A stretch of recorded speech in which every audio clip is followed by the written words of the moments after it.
Hello, and welcome once again to Chatting with the Voices in My Head, the coolest and most excellent place on the internet. I know that's true because I said so, and if it's said online, then it has to be true, right? I'm your host on this crazy roller coaster ride without seatbelts that sometimes has some seriously dangerous loops, Blaine Shields. Once again, I have a story to share with you, and this time it's about understanding and seeing how what some see as not enough, truly, to those who understand and can see, is more than enough. Before I get to the story, though, I wanted to show off this game here. Now, I bought this game for a few reasons. One is it says Sherlock on it, and I've always been a huge fan of the Sherlock stories. Two, it's made completely out of wood, which is just cool. Ask my old roommate Greg Hoffman, who is an amazing woodworker. Number three, it's a game of skill and challenge, something that I'm sure Matthias Gammon, another friend of mine, can attest to. And finally, because it requires thinking beyond what you can see to understand how things that seem to not be possible can be possible if the correct pieces and correct timing are applied, with patience. The goal is to take a bunch of wooden pegs, which are cut in various ways, and put them into peg slots on a box. These pegs then have to interlink, which requires timing and patience, and putting the right piece in the right place at the right time. All of which requires a great deal of patience and is extremely difficult, but it's also very rewarding when you accomplish it. Now to the story. Also about how pieces fit together and finding the beauty in all things is possible. Once upon a time, in a small town, a local pet shop had just gotten a batch of puppies, and they were advertising the puppies as for sale. A young boy by the name of Billy had saved up some money and was excited to talk to the store owner.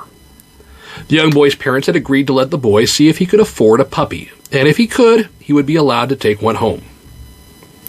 Now Billy walked up to the counter and he asked the store owner about the puppies. "How much for one of the puppies, mister?" The store owner looked down at Billy and said, "I'm willing to sell them for between $30 to $50, depending on the puppy." Billy looked down at the money in his hand and he shrugged his shoulders, and then he put the money on the counter and told the shop owner, "I only got $2.37, but can I look at the puppies?" The shop owner smiled and he went back to get the box of puppies to show him. There were several little pups all moving around in the large box, several different colors. Some of them hopping up and down, some scrounging around, some climbing over the tops of the others. But there was one in the box who seemed to have some problems. He was dragging his leg behind him and moving slower than the others. In fact, the others seemed to leave him on his own most of the time. The little boy pointed to the one that was struggling. "That one, mister. That one. That's the one I want. I have $2.37, and I will give it to you now, and I can give you 50 cents a week until I paid off the whole thing." Shop owner looked down at the puppy that the boy had picked out. "Son, you don't want that one. Surely you don't. The doctor says that one has an unformed hip socket. It means he'll never run around like the others. He won't be as fun to play with. But if you really want him, I'll give him to you for free." Billy smiled at the old man and replied, "No, I want that one, and I want to pay you for him.